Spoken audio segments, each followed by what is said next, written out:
da un enorme gusto recibir a Soledad Loaesa, profesora investigadora emérita del Colegio de México, politóloga. ¿Cómo estás, Marisol? Muy bien, muy buenas gracias. Noches. Buenas noches. Oye, Marisol, cuando veía este fin de semana los tuits del presidente hablando de un posible golpe de Estado, me acordé de un artículo tuyo que yo disfruté mucho hace muchos años en Foro Internacional de la Política del Rumor. A ver, cuéntanos.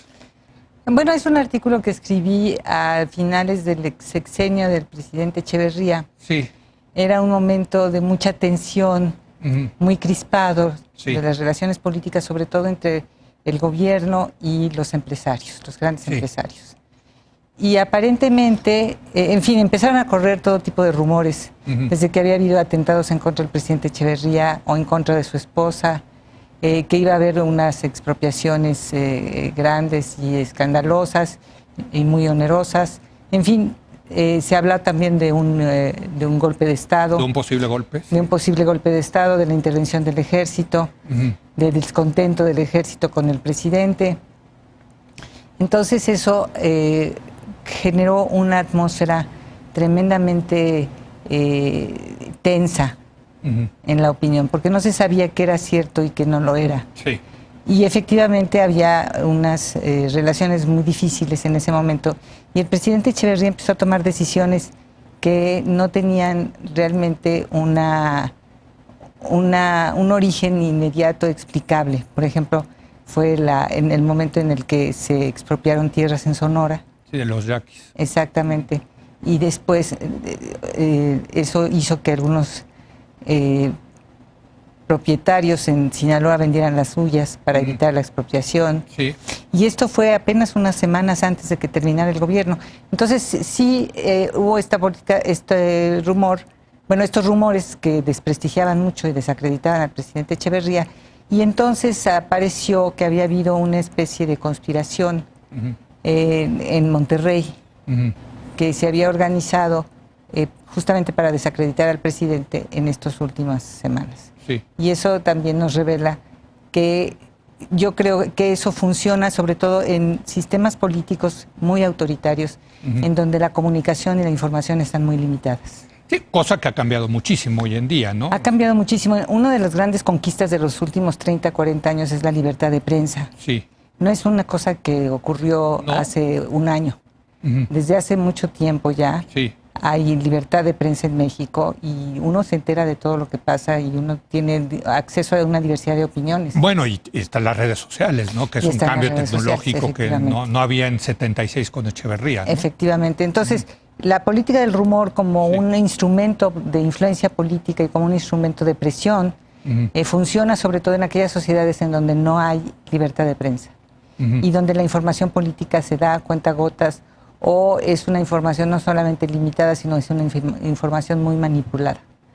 En sociedades abiertas, donde hay libertad de prensa, los rumores funcionan menos. Sí. Puede que se multipliquen, pero no tienen el impacto que pueden tener en una sociedad con un sistema político cerrado. Ahora déjame ir a lo que pasó este fin de semana. Es el propio presidente, a través de las redes sociales, a través del Twitter, que dice que empieza a hablar de golpe de Estado y de que no va a ocurrir en México porque él tiene el apoyo de la sociedad. En fin, no quiero repetir lo que dijo el presidente, pero pues, cuando uno lo lee dice, bueno, ¿y cómo interpreto esto? ¿Cómo lo interpretas tú, Marisol? Pues a mí la verdad sí me alarmó, me inquietó.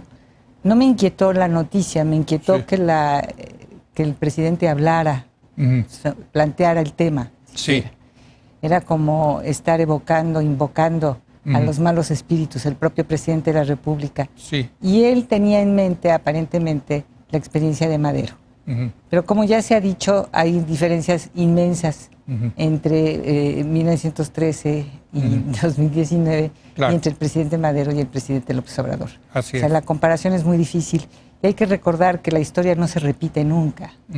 La historia no nos dice cómo van a ser las cosas, la historia nos dice cómo pueden ser, es diferente. Claro. Yo creo que, bueno, muchas personas pensaron, como el presidente, que lo que él tenía en mente era la experiencia de Madero. A mí se me vino otra experiencia a la cabeza, a la memoria. Sí. Como yo no veo esa conspiración por ningún lado, porque esta es una sociedad muy abierta y no creo que haya conspiradores, pensé más bien en la experiencia de Napoleón III. Napoleón III, en 1851, 1848 es elegido presidente de la República en Francia, con un gran apoyo popular. Es la primera vez no es la primera vez, pero es una de las primeras veces en que se ejerce el sufragio universal. Y el nombre de Napoleón III evoca victorias, evoca un momento glorioso en Francia, y eso moviliza a una gran cantidad de ciudadanos, campesinos sobre todo, que apoyan a Luis Napoleón Bonaparte, Luis Bonaparte. Y en 1851, Luis Bonaparte disuelve la Asamblea Nacional, habla de una situación, de una conspiración, de una situación de emergencia que le permite modificar el régimen político. Y entonces, más que un golpe de Estado, es como si fuera un autogolpe. Lo que hace es concentrar el poder, Luis Napoleón Bonaparte. Lo que hace es convertirse en emperador, pasa de presidente a emperador. Y ese es el origen del panfleto extraordinariamente efectivo de Karl Marx, que se llama El 18 Brumario de Luis Bonaparte. Estupendo, de las mejores cosas que escribió Marx, yo exactamente, creo, ¿no? Y es un 18 Brumario que hace referencia al 18 Brumario de Napoleón Bonaparte, que en 1801, me parece, disuelve la Asamblea también. Exacto. Entonces, es una repetición de la experiencia. A mí me asustó. Bueno, y Marx dice que la historia puede ser tragedia la primera vez y la segunda ya es comedia, ¿no? A raíz de esto, ¿no? Exacto. Pero a mí lo que me alarmó fue tengo la impresión de que el presidente tiene la tendencia a dramatizar, a sobredramatizar algunos hechos políticos con el fin de justificar decisiones que él toma que nos parecen radicales, nos parecen tal vez excesivas. Pero entonces lo que estás diciendo es muy interesante porque, digamos, el presidente lo que estaría es preparando el terreno para concentrar aún más el poder. Bueno, déjame ponerlo así, ¿no? Yo lo que he visto en estos meses es esa disposición a recentralizar el poder. Correcto. Y me parece que los argumentos que se utilizan no toman en cuenta cuál es el origen de la descentralización, de la política de descentralización que se puso en práctica en los últimos 30 años. O sea, los porqués de las reformas neoliberales se nos olvidan. Según el presidente, los porqués son la corrupción y una convicción ideológica. Pero se le olvida decir, o yo creo que no quiere decir, que lo que pasa es que ese modelo fracasó o se agotó, vamos a ponerlo en otros términos. El modelo centralizador se agotó el modelo económico, se agotaron muchas de las soluciones que ahora nos presentan como soluciones prometedoras, pero que ya las practicamos y que ya probaron su ineficacia. O sea, estás hablando ya de lo que pasó con Echeverría y López Portillo. No. Ese agotamiento del... Sí, claro. De ese modelo centralizado. Madrid, claro, entonces con De la Madrid el agotamiento del modelo era clarísimo y lo que hacen es empezar a tratar de encontrar soluciones alternativas distintas para retomar el crecimiento económico y mantenernos dentro de una vía de modernización. Y la tecnocracia neoliberal da esa solución, digamos, ¿no? Sí, pero no es lo que a mí me gustaría que pensáramos y que discutiéramos, es que no se trata de un problema, no es porque fueran corruptos, tampoco es porque tenían únicamente una disposición ideológica, una determinación ideológica a cambiar las cosas en esa dirección. Es que el modelo anterior se había agotado. Desde luego. Ya no funcionaba. Así es. Entonces, nos tienen ahora que convencer de que el modelo anterior sí funcionaba.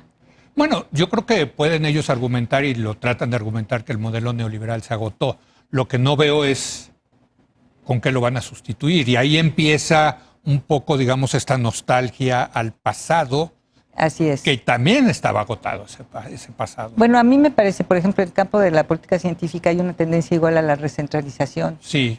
Y recentralizar no creo que sea una solución adecuada. Ya probó ser ineficaz, ya probó ser llenar de obstáculos la actividad científica y creo que ese es un ejemplo del tipo de dificultades que nos podemos encontrar en otras áreas. Entonces, ¿qué es lo que estoy viendo? Yo veo que hay ese afán de recentralización del poder que nos inquieta a muchos y que no encuentra una justificación, no obstante que nos presentan todo tipo de pruebas. Claro. Y yo creo que son algunas de ellas excesivas.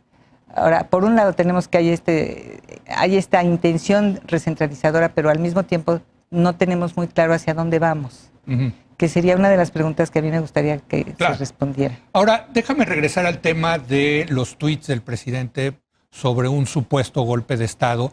Me parece muy, muy interesante lo que tú estás diciendo con tu hipótesis de Luis Napoleón Bonaparte.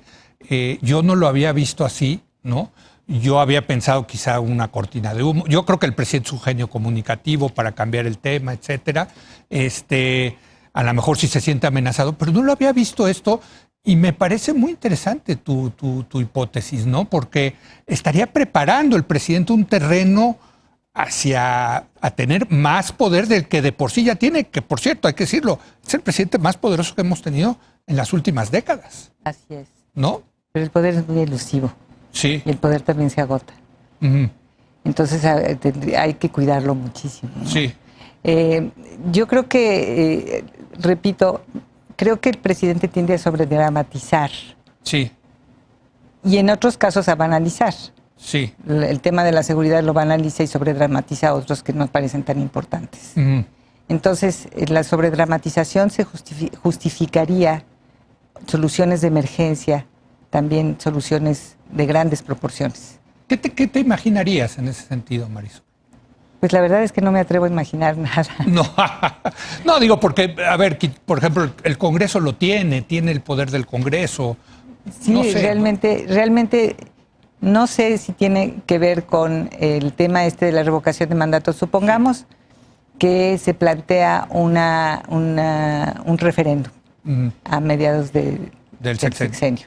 Sí. Y ese referéndum hay una gran movilización de apoyo al presidente y obtiene mucho más del 50%. Sí.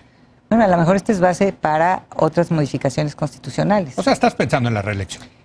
Que es lo que muchas personas, yo creo, tienen también en mente, ¿no? Y es lo que ocurrió en Baja California, es muy desafortunado, tan desafortunado como el comentario de la secretaria de Gobernación, que es muy indicativo, y tú lo escribiste. Sí, pues es que se desnudaron solitos, ¿no?